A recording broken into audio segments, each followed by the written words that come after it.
In Sindebele, I think the president said, right? Implying that I was the opposite.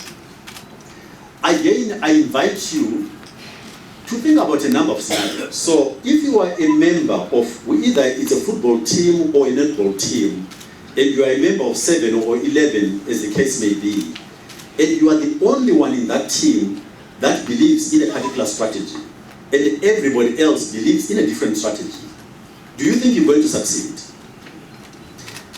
Does staying in that team when you don't believe in what it's doing indicates courage or weakness?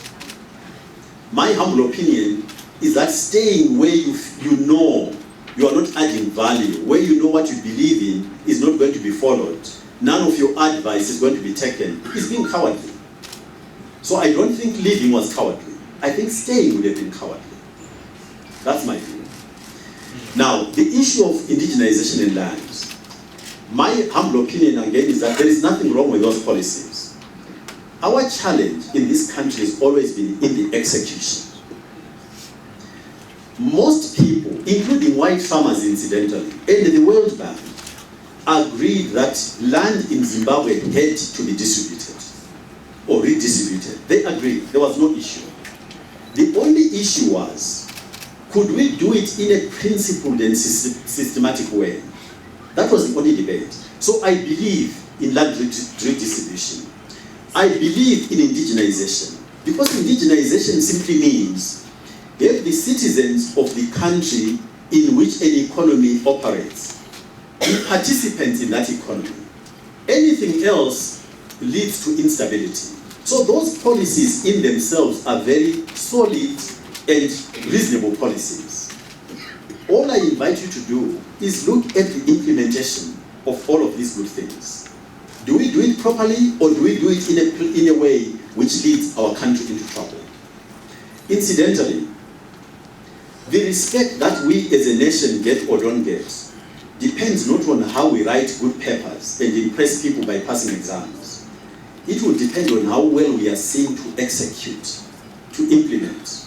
It's the only thing that counts. Thank you for those questions. Thank you very much for those questions. So the first one is about the youth and the middle classes. My view, fellow Zimbabweans, is that time has come for all of us to take personal responsibility. I don't want you to get out of this room thinking that this is a Nkosana project. If we start from that perspective, we fail before it even starts.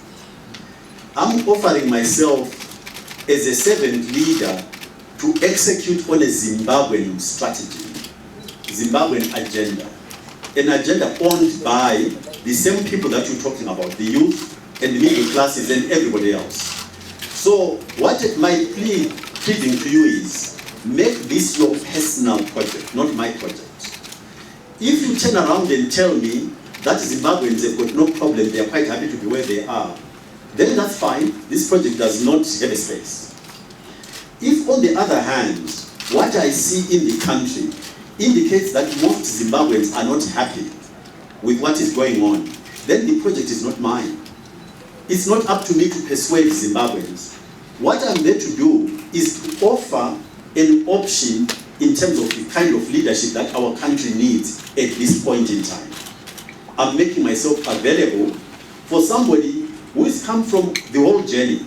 I grew up in Berengwa, in a peasant farming family.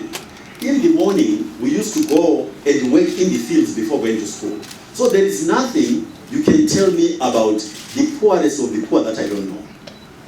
But I think what I also offer incidentally, and we may like or not this issue, Zimbabwe lives in a global village.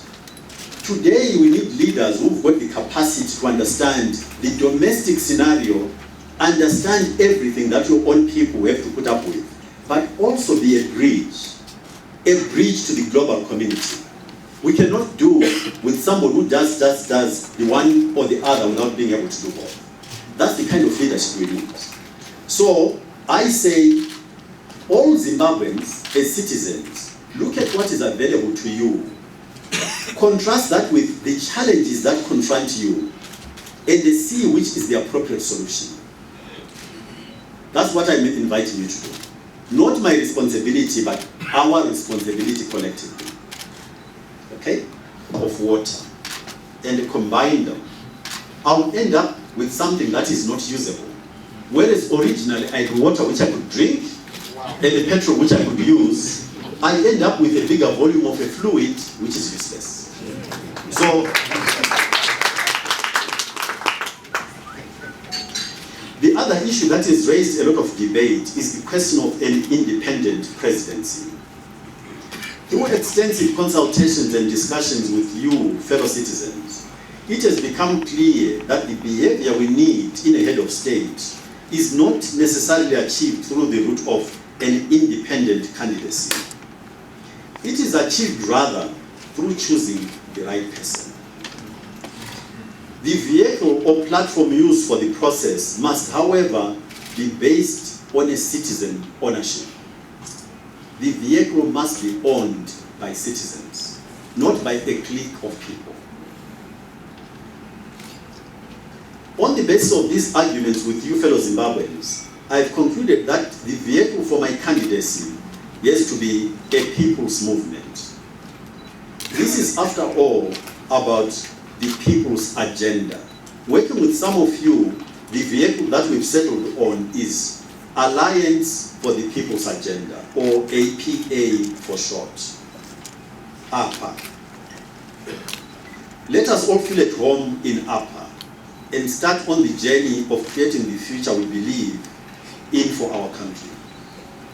It is up to us, working together, and if we do that, no obstacle can stop us on this mission.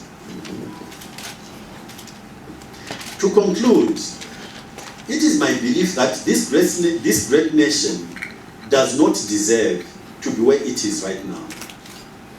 We have an amazing endowment of natural resources, a population with an amazing work ethic, literacy rates that are amongst the best in the world, a great track record of achievement in the liberation struggle. There is no doubt in my mind whatsoever that working together and wisely led, we can build a Zimbabwe that is peaceful, prosperous, and is respected in the community of nations.